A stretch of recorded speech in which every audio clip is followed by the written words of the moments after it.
Hello everyone, welcome to the episode 66 of SoLeadSaturday. The guest we have today, Chris Hanlon, is a coach and facilitator who focuses on helping speakers and entrepreneurs to craft an impactful talk or presentation.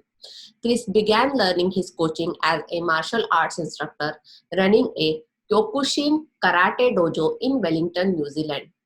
After working in a variety of industries, Chris found his place as an instructional designer and facilitator for Telecom NZ. In 2014, Chris teamed up with some like-minded people to launch TEDxRuakura in Hamilton, where he lives. In the following 6 years, Chris has built and honed his process for coaching speakers for the annual event. Now he teaches his big shift messaging framework to startup entrepreneurs, speakers, business owners, and nonprofit entrepreneurs to help them create impactful and engaging talks to deliver from stage, in pitches, on Zoom, or for video. Quite interesting journey, as well as lot more transformed career journey. So let's just welcome him and hear more about his career journey. How did he find his area of interest and managing to lead that? Hello, welcome Chris. Very happy to have you on the show and really appreciate all your time and consideration being on the show. Yeah, no, I'm glad to be here. Yeah, thank you so much. And it's great to have somebody from the New Zealand. I have been there actually for 1 year. So it's really very beautiful country. And finally, I got some guests from New Zealand, which is awesome to have on the show. So to begin with our episode, actually, the first section is passion or interest. And I have a question under that segment, which is, how did you find your interest in public speaking and coaching? And what steps did you take to pursue that passion? And what it keeps motivates you, to do it more? Okay. So I guess I always liked being on stage a little bit, but I didn't really think public speaking was a thing. Mm-hmm.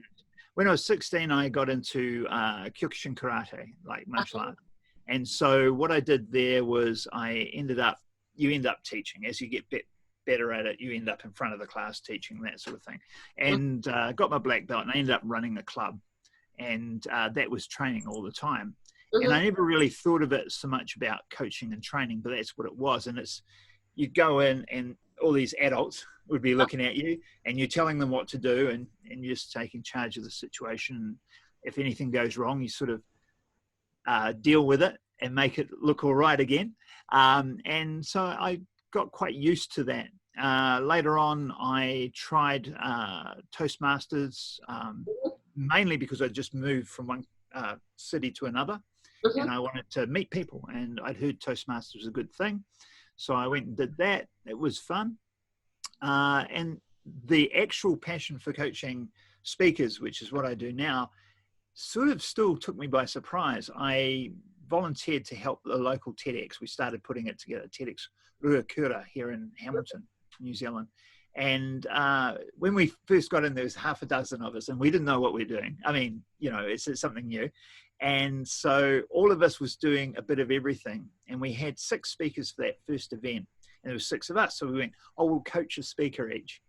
And that was obviously not a great idea because we had a trial a month out or something. And we got these speakers all to come in, and we sat and watched. And all the other coaches had been going, that sounds good. And didn't give them any feedback and didn't give them any constructive direction or anything. And I just fell into that. I'd been doing some training as an instructional designer at Telecom earlier. And so, that whole coaching thing just fell into place. And so I've been coaching TEDxRuakura speakers ever since for the last 7 years. Yeah. So that's great actually. And the one important point that you mentioned, finding your passion or the interest is about experimenting the ideas, giving every idea a chance and then finding out that, which will work and which will not work. Like the way you mentioned that, this is not a good idea. That understanding of that thing also is a part of that journey, I guess, to finding out that interest, the passion for the particular space where you are going to build your career in. So thank you so much for sharing. And moving towards our next segment is questions from the audience. And I have just shortlisted a couple of questions for you. So the first question under that segment is, what is signature speaking and how is it different, and how one can create a signature speak?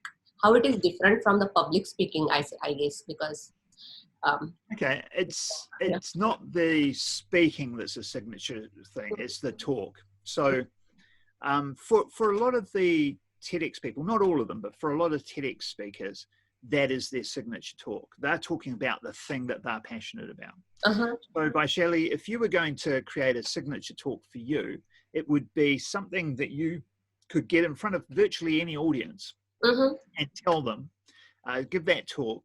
It would entertain them, it would move them, but basically it tells them what you're about. It will tell them what you're passionate about, which might be the podcasting thing, leadership, and why you're interested in leadership, how you got into leadership, and studying that and connecting with people around that. So the signature talk is like, it really is like your signature. It is what makes me, me. It's what makes you, you. And so I think every business owner, particularly, but probably other things as well, but every business owner should have a signature talk so that they can jump on stage and say, I founded this business, or I'm in this business because of this. And this is how I feel about my customers and my clients and their problems. And this is what I do to help them. And that's a signature talk to me. Does that answer the question? Yeah, that answers the question. But one more thing, actually, when you are talking about the signature speaking, people a lot more talk about the branding nowadays, right?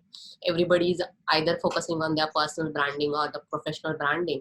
So when we think about this signature talk or the signature speech, do you think that it is like a huge part of it, that kind of a branding?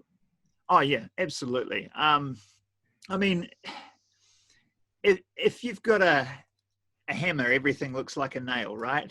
If you talk about branding, and if you're thinking about branding, everything's about branding. You know, the shirt I'm wearing is branding. This moustache is branding. You know, everything's branding. And signature talk is absolutely branding in that context. What I do with the signature talks that I help other people create. So if you were to come to me and say, I want a signature talk, I'd help you create that. Is one of the things people get wrong, or I shouldn't say get wrong, but they try to put too much in. They try to tell them everything about themselves, everything that they know, and it's just overwhelming. And the audience is just sitting there going like this. They can't, you know what I mean? It's too much. So what part of the art of getting a really good signature talk is that you meet them where they are, you take them on a bit of a journey to where you want them to go, but you tease them, and you tease them so much that they go, after you leave stage, somebody else comes on in the break. They want to find you to find out more, you know, at least the people that you're talking to, the customers that are out in the audience will.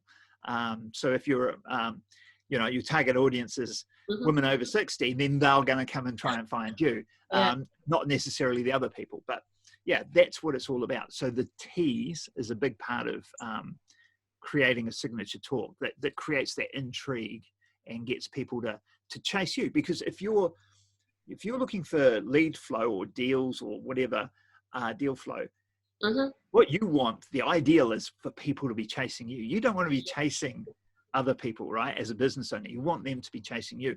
And I believe if you can do a really good talk from the stage, that's how you turn that tables, so that the deals start chasing you rather than you chasing them.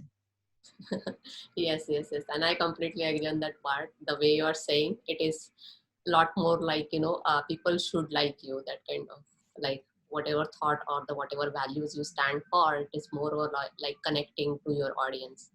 So thank you so much. And there is one more section, one more question actually under that segment, which is, as a filmmaker, your profile is like a most diverse I came across. You know, so as a filmmaker, how to deal with conflicting recommendations for reviewers?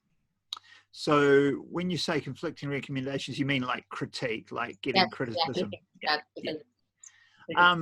Yeah, it's hard. I think, to be fair, Uh-huh. as a filmmaker, you are always your biggest critic. So if somebody comes along and they criticize it, generally speaking, they don't criticize it as much as you already criticize your own work. Yeah. As soon as you finish the film, you look at all the flaws and you go, ugh. I mean, don't get me wrong, there's some films we've made that I'm very proud of. There are some films we made that I'm not real proud of. But every film was a learning experience. And so where we got one thing wrong in a film, let me put it another way. We'd go into a film and we'd say, we want to do something and we want to focus on this. So we put together a film we said we want to do a lot of fighting. We want to do that action sequence. So we wrote it for that. And we were really happy with the fighting. The storyline was a little bit crap. It wasn't that great. It didn't win. It didn't get us into the semi-finals of the Trop Fest that year, which is what we were entering it in. Whereas the previous films we'd got into Trop Fest. But yeah, so that's an example. So generally, it doesn't worry me what people think, and I do try and pick up their point of view, because if they say it didn't make sense when you went from here to here, I don't know where that jump was. As a storyteller, that is good for me to know, because I'm like, oh, I assumed they knew, or I might have left some clues in, but they weren't. They were too subtle. And it might be a cultural thing. As you know, New Zealanders have their own language, really. So if I put some New Zealand clues in there, somebody from outside of New Zealand may not have got them at all. So yeah, I don't get too upset about criticism on films and that sort of stuff. I generally take it as lessons and learning. Yeah, so definitely there is always a filtering, right? What to take and what not to take. Yeah. So, yeah, thank you so much. And our next segment is a little bit like a fun segment to bring that energy. So I'm going to give you 3 words which are more or associated with your profile actually, or the career path. And you have to tell me whatever comes to your mind immediately. It can be like a replacement word, or it can be like a short definition of it. So are you ready? Yeah. The first thing that I can see in you, actually, the way you're speaking. So the first keyword for you is hosting. Hosting. Hosting. Hosting.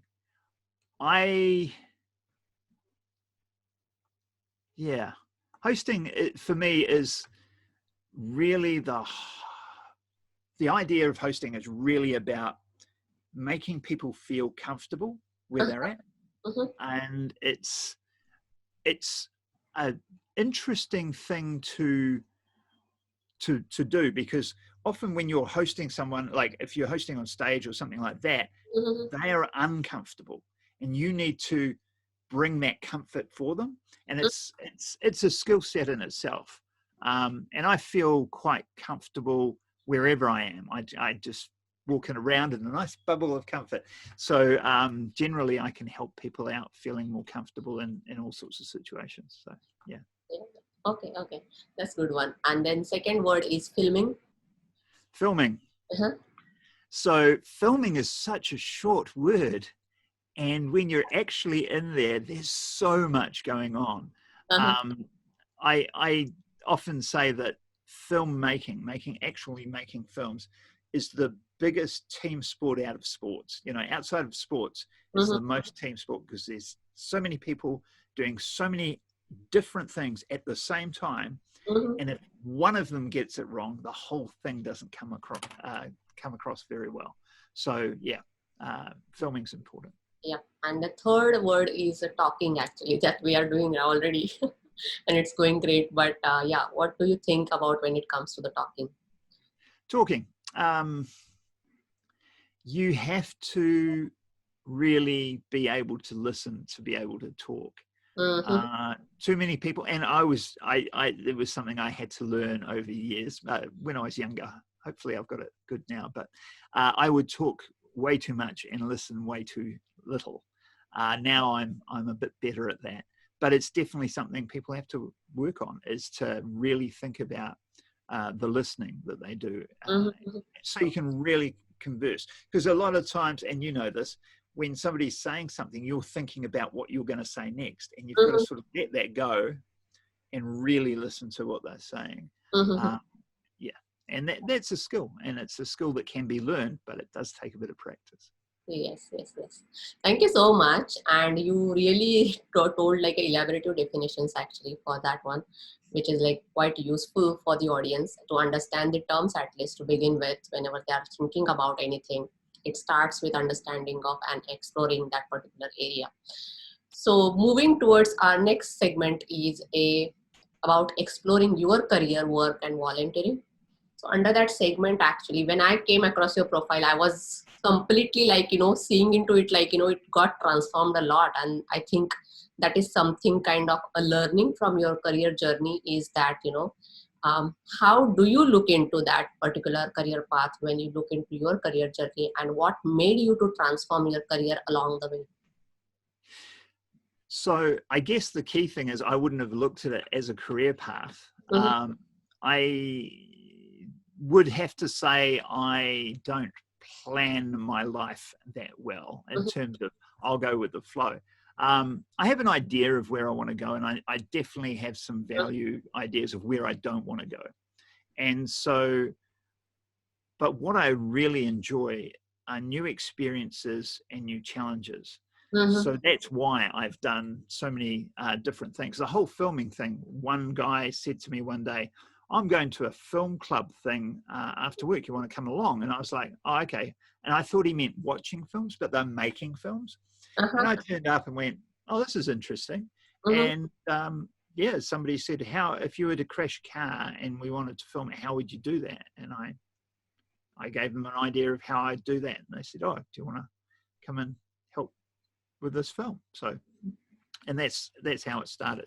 So yeah, I wouldn't recommend my career path, and I almost laugh when you say career path because I don't think it's a career path. No, but even though you say that, the way you mentioned it in your interest or the passion, you mentioned that one or the other idea doesn't work. So might be that is something that went under your career transformation where you tried actually whatever ideas you had in the mind, and then after that you had something specific that, because when I see the career profile as well, you started as in the telecom, and then you were like, in the filmmaking, again you were into the like a TED thing, and then you again get back to the signature talking and the coaching kind of. So when I see like, you were worked as a trainer and facilitator also actually in one of your career path, along the career path. So when I see that, actually I think it was there inside you, even though you transformed. Communication and coaching was there as a part of all those fields actually, whether you were in the telecom or the training or filmmaking or you were doing the TEDx. So finally you landed up having the full-fledged I guess focus on that particular area, but that was there already in your career path. How do you see? No, I agree. You're right. You're right. And I think to some degree, I've always been a coach, like since I was 16, since I was doing the martial arts thing. And it is what I really love doing. But it's so funny though. I think you'll agree with me, but many of us, what we're really good at, we don't value. We don't think anyone else values it because, we're really good at it. And it wasn't until I'd coached a few speakers and they were just like, this is amazing. I was like, oh, really? I thought it was just normal. And then I started to realize that, it was something that not only was I really good at, which is great, but I really enjoy it. So you can't beat that. Wow. Thank you so much for sharing. And before we move towards the next segment, actually, I have one more question around the speaking. So if you know the Mark Twain, the writer, who has a famous quote where he said that, there are two kinds of speakers actually. One is the nervous, and then the other criteria is the liars. So how do you see when it comes to the speaking? Do you see any other criteria under that? I would disagree with Mark Twain there. I do. and that's a really good point. And I'll give you something. I'll tell you something I think is important. So a lot of people say, I want to be more confident in speaking. Can you help me be more confident? Mm-hmm. And it's not really about building your confidence. It's really about knowing what you're talking about. Mm-hmm. So if I was to sort of build you, so Vaishali, I'm going to build up your confidence, but you don't know what you're talking about. That's sort of fake. It's not a thing, right? Yep. But if I say, what is it you want to talk about? Mm-hmm. Let's get deep into that. Let's talk about the story and how that's going to impact your audience, and how what you have to share really will help them and change their lives. Mm-hmm. And you know that, and you feel confident about that. And we practice that so you can just say it without thinking. It's just there. When you get on stage, you're not nervous. There's a little bit of excitement. There's always that little bit of nervous excitement, but the confidence thing is no longer a problem, because it's not about you. It's about the audience.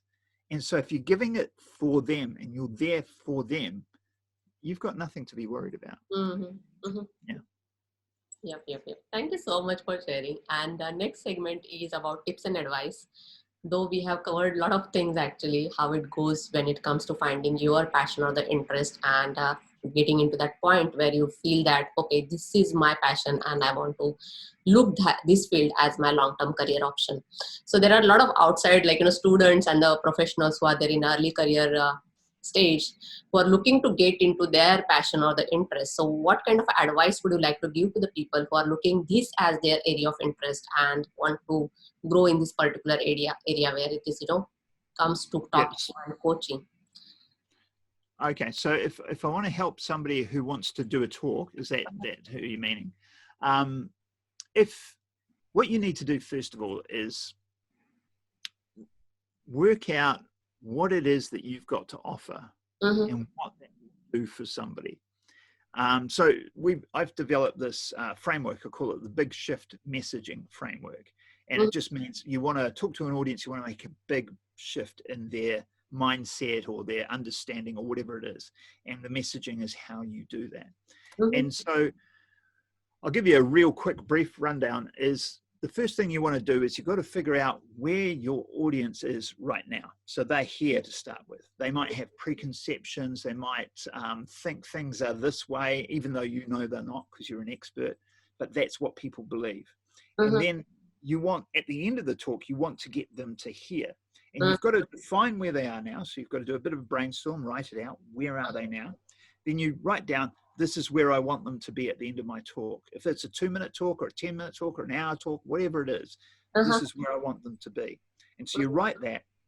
And then you go, okay, so how do we get them from here to here? If you have, they believe one thing, you want them to believe another thing, they're going to come up with some objections. So you write those objections down. You write down, they'll say, oh, but my grandmother always told me this. Or, we've always done it this way. Or your competitor says this thing's better. Whatever it is. All those objections. And you put those in order here. And that's your journey. And you just talk through all those objections. And you get from the start to the end. That is how you craft a talk. That's a very simplified way of doing it, but and then you've got to layer on emotion, and there's a whole bunch of things about performance. But yeah, that's what you want to do if you are at home right now watching this or listening to this, and you say, I want to put together a talk that really puts across to my audience what I'm all about and my passion. Where are they now? Where do you want them to be at the end of the talk? What are their objections? What do you have to overcome to get them there? And just start writing those down. And once you've got that, you'll be surprised. Things just fall together a lot easier. Yeah, that's great actually, and that's great advice to have, anybody to have. And moving towards our last section, which is about the leadership. So you are truly reading your area of interest, and you have went through an interesting journey of career, like, to finding out that particular area of interest. So what is your leadership style, and any specific leader that you always follow or admire, and why?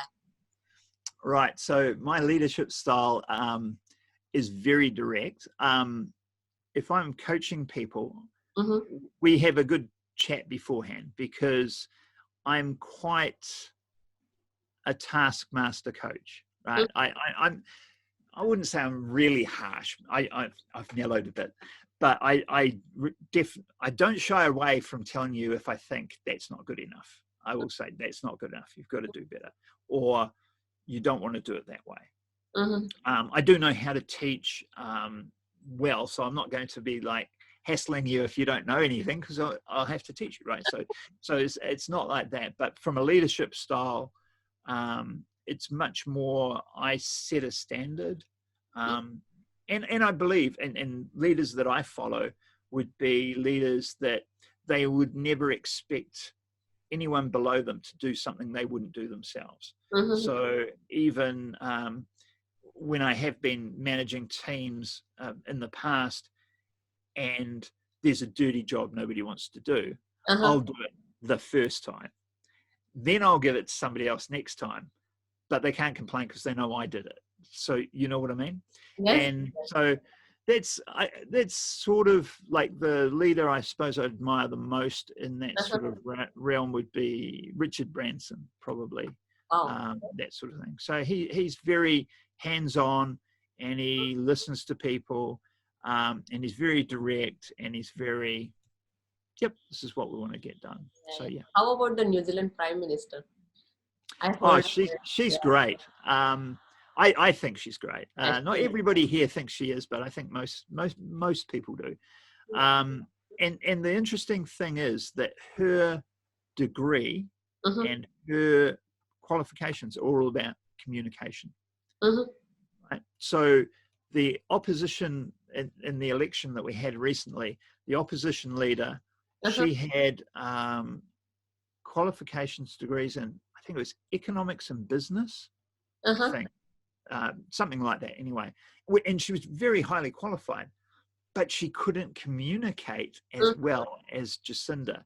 And so, yeah, Jacinda's just, I think that's a telling thing. I think the ability to communicate sets the level for your, how you're going to go in life. It really does. Yeah. So, yeah. Those are very important aspects actually, and thank you so much for sharing. And one more thing I wanted to mention is, like, in New Zealand is a COVID-free country, right? Yes. That's great, actually. Great to hear that. And hopefully we will be out from this situation soon, the whole world.